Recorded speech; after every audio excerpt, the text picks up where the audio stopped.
안녕하세요. 20대 후반의 여성입니다. 제가 이렇게 사연을 쓰게 될 줄은 몰랐네요.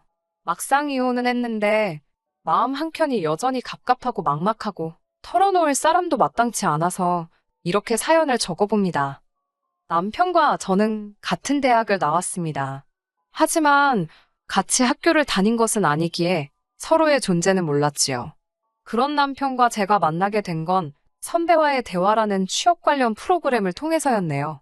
취업을 준비하는 학생들을 상대로 학교에서 졸업생들 중 괜찮은 회사에 다니는 몇몇 선배들을 초빙해 이런저런 질문도 받고 조언도 해주는 간담회 같은 행사였는데 저는 취업 준비생으로 남편은 선배로서 참석했던 것이 인연이 되었습니다. 당시 저는 모 은행에 입사하기를 간절히 바라고 있었는데 남편은 자기와 가장 친한 친구가 그 은행에 다닌다며 다리를 놔주겠다 했어요. 그 이후로 남편과 연락을 주고받으며 지내게 되었습니다. 하지만 정작 소개해주겠다던 그 친구와는 자리를 만들지 않더라고요. 나중에서야 남편이 제 번호를 얻기 위해 거짓말을 했었다는 걸 알게 되었습니다. 비록 남편에게 실질적인 도움은 받지 못했지만 그럼에도 불구하고 저는 제가 목표로 하던 은행에 들어갈 수 있었습니다. 제 입사 소식을 듣고 남편은 저희 부모님만큼이나 기뻐하더라고요. 그도 그럴 것이 사실 남편은 제가 취업을 준비하는 동안 두 차례나 저에게 사귀자며 속된 말로 연애를 걸어왔습니다. 취업이다 뭐다 하여 마음의 여유가 없었던 저로서는 매번 그런 남편의 고백을 무시하고 거절할 수밖에 없었고요. 하지만 제가 취업에 성공하고 나니 남편이 이젠 정말 핑곗거리도 없지 않냐면서 자기에게 한 번만 기회를 달라 했습니다. 남편의 진심 어린 태도에 저는 마음의 문을 열게 되었고 그렇게 남편과 연인 사이로 발전했네요. 오빠 동생이 아닌 여자친구로서 남편을 옆에서 지켜보니 그동안 신경 쓰지 않았던 것들이 눈에 들어왔습니다. 가령 남편의 나이라던가 집안 상황이라던가 그런 것들이요. 특히나 남편이 생전 연애를 안 하는 눈치다 보니 시부모님께서는 당신 아들한테 무슨 문제라도 있나 싶어서 걱정이 이만저만이 아니셨다고 합니다. 그런 와중에 남편이 처음으로 저를 여자친구라고 소개를 했으니 시부모님께서 얼마나 좋아하셨을지 상상이 되실까요? 저와 연애를 시작한 걸 아시더니 묻고 따질 것도 없이 제가 너무 마음에 드신다며 어머님께서는 앞으로 진짜 모녀 사이처럼 친하게 지내자 하셨습니다. 저는 실제로 친정어머니와 사이가 굉장히 좋습니다. 그리고 친정어머니 이야기가 나와서 말이지만 저희 친정부모님은 환갑이 지난 지금도 일을 하십니다. 저희 친정에 돈이 없어서 먹고 살자고 하시는 건 아니에요. 두 분 사시는 아파트를 제외하고도 월세 받는 상가도 있으시고 연금도 있으시고 정확한 금액은 모르겠지만 현금도 어느 정도 보유하고 계시거든요. 그럼에도 불구하고 쉬지 못하시는 건 사람 앞날이라는 게 어찌 될지 모른다며 행여나 자식에게 짐되기 싫어서랍니다. 반면에 시부모님께서는 노후 대책을 전혀 세우고 계시지 않으셨어요. 지금 사시는 집도 자가가 아니라 보증금 5천만 원짜리 전세였고 그 보증금을 제외하면 다른 재산은 일절 없다고 들었네요. 당장 먹고 사는 건 시아버지께서 인근 건물 주차장에서 주차관리로 일하시면서 받는 몇십만 원이 전부라고 했습니다. 그나마도 당신 허리도 안 좋고 여기저기 안 좋다며 매일은 못 하시고 일주일에 두세 번 정도만 나가고 계셨고요. 자식들 키우느라 재산을 못 모으신 건 절대로 아닙니다. 남편이 말하길 대학교 등록금만 하더라도 장학금과 자기가 아르바이트로 번 돈을 모아 충당했다고 했거든요. 게다가 아버님은 젊은 시절부터 그렇게 주변 분들을 잘 믿으셨다고 들었습니다. 그래서 누가 사업하는데 투자하라 하면 빌려주고 떼이기가 일쑤였다네요. 못 받은 돈만 합쳐도 집 한 채는 거뜬히 살 거라는 남편의 자조적인 농담에 웃을 수도 없고 울을 수도 없었지요. 뿐만 아니라 남편이 고등학교에 들어가고 얼마 되지 않았을 때는 보증까지 서셨답니다. 그때만 해도 어머님도 죽기 살기로 보증만큼은 안 된다고 아버님을 말리셨대요. 하지만 남편의 표현을 빌자면 여자가 뭘 아냐고 어머님 말씀을 귓등으로도 안 들으시고 결국 당신 마음대로 하셨답니다. 진짜 문제는 사람이 화장실 가기 전이랑 가고 나서랑 마음이 다르다고 그 친구분은 결국 그대로 돈도 갚지 않고 잠적을 했고 피해는 고스란히 남편을 포함한 시댁 식구들이 있게 되었지요.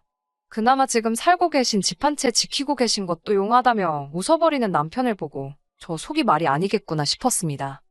그럼에도 불구하고 남편과 결혼을 했던 건 솔직히 몰랐습니다. 남편이 고의적으로 저를 속였다고 생각하고 싶지는 않습니다만 결혼 전에는 이렇게 시댁의 속사정을 속속들이 알 수가 없었습니다. 남편을 포함한 그 누구도 말해주지 않았으니까요. 결혼 후 시부모님을 직접 겪어보기 시작하면서 뭔가 이상하다는 낌새를 차린 제가 남편을 추궁하게 되었고 그때 비로소 앞서 언급한 사연들을 듣게 되었습니다. 처음엔 속아서 결혼했다 싶었고 너무 억울해서 남편에게 따지고 들었어요. 하지만 남편은 자기가 숨긴 사실은 없답니다. 다만 자세히 말하지 않았을 뿐이라고요. 실제로 남편이 저에게 말하기를 시부모님께서는 자가에 거주하고 계시고 아버님은 현역으로 일하고 계신다였습니다. 엄밀히 말하자면 남편 말대로 거짓말은 안 했던 거지요. 다만 충분히 설명하지 않았을 뿐. 하지만 그 모든 사실을 알게 되었을 땐 이미 혼인신고까지 마친 상황이었기 때문에 운명이라고 생각하고 받아들이려 했습니다. 또 한편으로는 시댁 상황과는 별개로 남편의 경제 개념에 어느 정도 믿음이 있었거든요. 혼자 힘으로 대학교도 나왔고 나름대로 안정적인 직장 생활을 하고 있었으니까요. 적어도 남편과 저 둘이 사는 데는 아무런 지장이 없으리라 믿었습니다. 시부모님을 모시고 살 것도 아니었으니까요. 어머님께서는 돈만 생겼다 하면 당신 먹고 노는데 쓰시느라 바쁘셨습니다. 아껴봤자 아무 소용없다면서 당신 돈 당신이 쓰는데 누가 뭐라 하네요. 밥에 반찬이라곤 김치 하나만 달랑 놓고 드실지언정 산악회며 수영이며 안 하시는 취미 활동이 없으셨어요. 어떻게든 생활을 이어나가시는 거 보면 신기할 지경이었지요. 솔직히 어머님의 생활 방식이 어떻건 간에 제가 감나라배나라 할 건 아니라는 거 저도 잘 압니다. 여기에 이렇게 어머님 아버님에 대해 쓴다는 것도 부적절한 일이라는 것도 잘 알고요. 그럼에도 불구하고 제가 이렇게 하소연을 하게 된 건 어머님의 무리한 요구 때문입니다. 막말로 어머님이 싼동을 저더러 치우라 하시네요. 가족끼리 돕고 사는 거 좋습니다. 살다 보면 이런 날도 있고 저런 날도 있고 사는 게 마음대로 안 된다는 거 저도 잘 압니다. 하지만 쓰는 사람 따로 있고 버는 사람 따로 있나요? 저는 어려서부터 절약이 습관처럼 몸에 배어 있어요. 제 입으로 말하기 그렇지만 제 또래 여자들과 비교하자면 저는 비교적 돈을 잘 버는 편에 속합니다. 남편보다 연봉도 높고요. 그럼에도 불구하고 저는 아끼고 삽니다.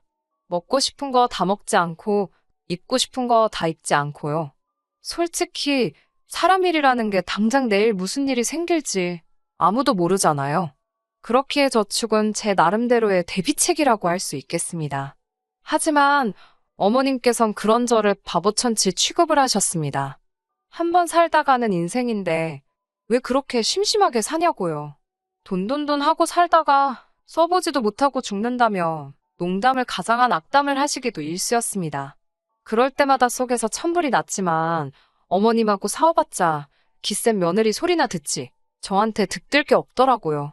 그럴 땐 속으로 나중에 두고 보자고 이만 갈았네요. 그리고 솔직히 어머님이 어떻게 저를 생각하시든 크게 개의치 않았습니다. 애시당초 어머님한테 예쁜 며느리 소리 듣자고 하는 일도 아니었으니까요.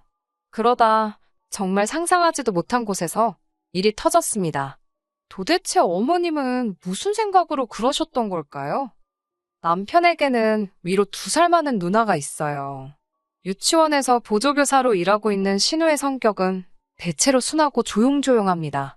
흔히 신우랑 올케랑 절대로 친해질 수 없다고들 하지만 저희는 달랐습니다. 친구처럼 친한 건 아니었어도 웃는 얼굴로 만날 수 있는 사이였지요. 남편 없이 둘이 만나서 커피 한 잔 정도는 할 수 있을 만큼이요. 그런 신우는 어머님께 참 순종적이었습니다. 어머님이 뭔가 필요하다, 갖고 싶다 하시면 신우가 어떻게든 해드리는 것도 같았고 솔직히 말해서 가끔은 안쓰럽다 싶을 정도로 시부모님께 잘해드리더군요. 그런 신우를 보면서 저도 솔직히 내심 안심했던 부분도 있었습니다. 이렇게 말해도 될지 모르겠지만 시부모님이 훗날 노후의 곤란을 겪게 되셔도 저희 부부가 오롯이 뒤집어 쓰는 일은 없겠구나. 그런 생각을 했었네요. 하지만 제가 한 가지 몰랐던 사실이 있었습니다. 남편도 몰랐던 눈치더군요. 그건 바로 신우가 자기 월급을 전부 시어머니께 맡기고 있었다는 거예요. 그걸 알게 된 건 몇 달 전, 신우가 결혼 이야기를 꺼내면서였지요. 저를 포함해 그 누구도 신우에게 애인이 있다는 사실을 몰랐기에 신우가 결혼한다고 했을 땐 다들 깜짝 놀랐습니다. 하지만 어머님의 반응은 조금 달랐지요. 좋아하신다기보단 굉장히 당황하신 눈치였습니다. 그 이유를 알게 되기까지는 오랜 시간이 걸리지 않았습니다. 신우가 결혼 이야기를 꺼냈던 건 혼전 임신을 했기 때문이었어요. 애인과는 이미 결혼 이야기가 오가는 중에 신우가 임신을 했기 때문에 임신 자체가 크게 문제가 되지도 않는 것 같았고요. 신우 말이 남자 쪽에서 신부 배불러 오기 전에 식을 올려야 하지 않겠냐며 서두르자 했답니다. 신우도 마음이 초조했겠지요. 그래서 시어머니께 자기 통장 좀 보여달라고 했던 거고요. 이후로 자세한 내막까지는 제가 그 자리에 있지 않았기 때문에 모르지만 신우에게 전해 듣기로는 어머님이 신우 돈을 다 날리셨더랍니다. 딸 재산 불려준다고 주식을 하시거나 어디다 투자를 하신 것도 아니고 말 그대로 당신 놀고 먹는데 다 쓰셨더래요. 그러면서 어머님께서 신우에게 하신 말씀이 네가 엄마를 두고 이렇게 빨리 결혼한다 들 줄 몰랐다. 먹고 사는 게 힘드니 별 수 있냐.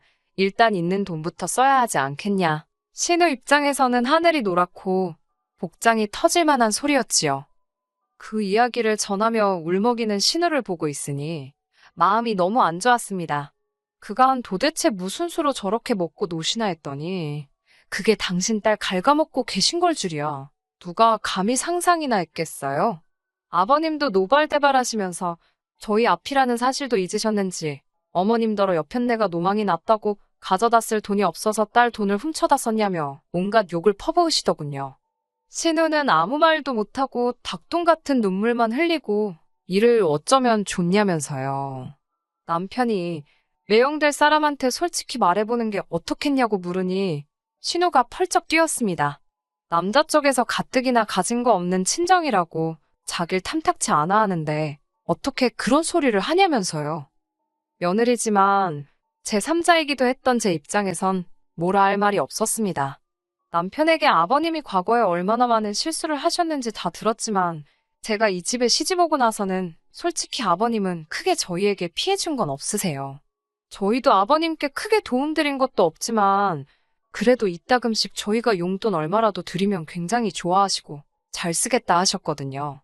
먼저 얼마를 달라, 저걸 해달라 그런 요구는 안 하셨고요. 문제는 어머님이셨어요. 솔직히 하나도 불쌍하지 않았습니다. 어쩜 그렇게 생각이 없으셨을까 생각하면 한숨만 나오고 황당할 뿐이었습니다.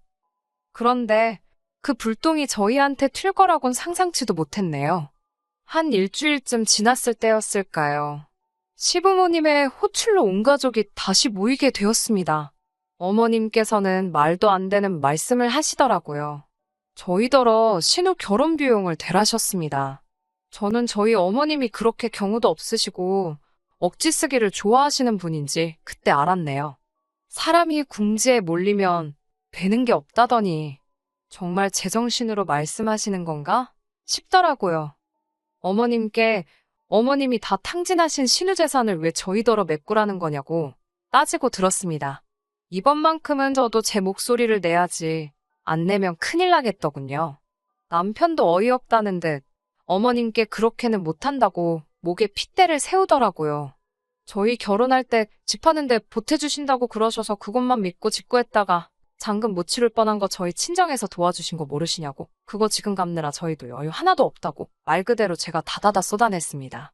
그리고 저희도 이제 슬슬 아이 갖고 자리 잡아야 하지 않겠냐고 저희는 못 도와드린다고 딱 잘라서 말했지요. 그러자 신우는 또 말없이 옆에서 흐느껴 울기만 하고 어머님은 저더러 독하다고 찔러도 피 한 방울 안 나올 거라면서 너 잘났다고 아이고 소리만 연발하시더군요. 이때만 해도 저는 남편도 저랑 같은 생각일 거라 믿었습니다. 옆에서 남편이 같이 화를 내는 걸 보고는 그래도 이 사람은 제정신이구나. 다행이다 싶었습니다. 그리고 그날 밤 남편이 저더러 술 한잔 하자면서 편의점에서 소주하고 맥주를 사오더군요. 본인도 이 상황이 얼마나 답답하겠나 싶어 그러자 했지요.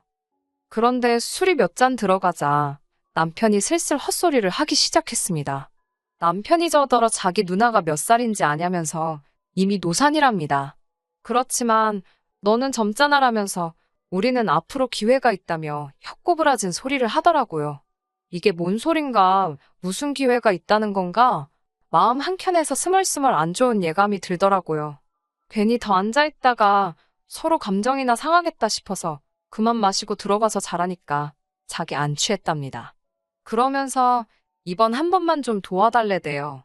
뭘 도와주냐고, 먹고 죽을래도 나도 돈이 없어 죽겠다고 소리를 빽 질렀습니다. 그러자 남편이 그러면 장인어른한테 손 좀 벌리면 안 되냐입니다. 저더러 너네 집 돈 많지 않냐면서 제발 가서 좀 빌려보랍니다. 미친 거 아니냐고 정신 차리라고 남편한테 소리를 지르니까 자기도 답답해서 그런답니다. 그러면서 계속 한다는 말이 유치원 보조교사에서 벌면 얼마나 버는지 저더러 아냐면서 하지만 너는 달라. 넌 능력 있는 여자야. 라며 아부 아닌 아부를 시전하더군요. 저는 됐다고 그딴 소리 하지도 말라고 했습니다. 그러자 남편이 작전을 바꾼 건지 악을 쓰면서 넌 우리 누나가 불쌍하지도 않냐? 우리 누나가 너한테 뭐 신우짓을 하길 했냐? 뭘 했냐? 그러면서 싸우자고 들더라고요. 제가 언제 신우가 저한테 못되게 해서 돈 못 해준댔나요? 사고 친 사람이 수습을 해야지 그걸 왜 나한테 난리냐고 저도 지지 않고 붙었습니다. 여차하면 경찰 부른다. 저 자식이 나한테 손찌검이라도 하면 나도 가만 안 있는다. 아주 각오를 하고 맞불을 놨네요. 그리고는 한 이틀이나 지났을까 남편이랑 말 한마디 안 하고 냉전 상태로 있는데 이번에는 또 어머님이 전화를 해오셨습니다. 얘기는 잘 해봤냐는 물음에 벌써 남편이 어머님과 내통을 하고 있다는 생각이 딱 들더군요. 무슨 말씀이신지 모르겠지만 돈 없다고 딱 잡아댔습니다. 그러자 어머님께선 한숨을 내쉬더니 그러면 예단이라도 해주게 1,000만 원만 달랍니다.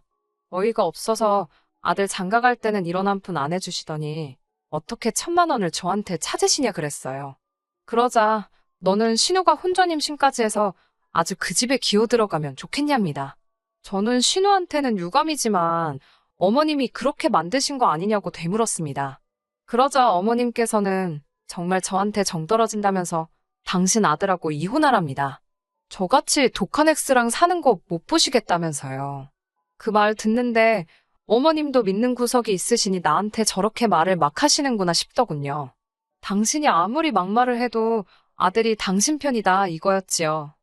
결국 신우이를 계기로 저와 남편은 이혼하게 되었습니다. 남편이 한다는 소리가 이혼하면 어차피 그동안 모은 돈 위자료로 다 토해내야 된답니다.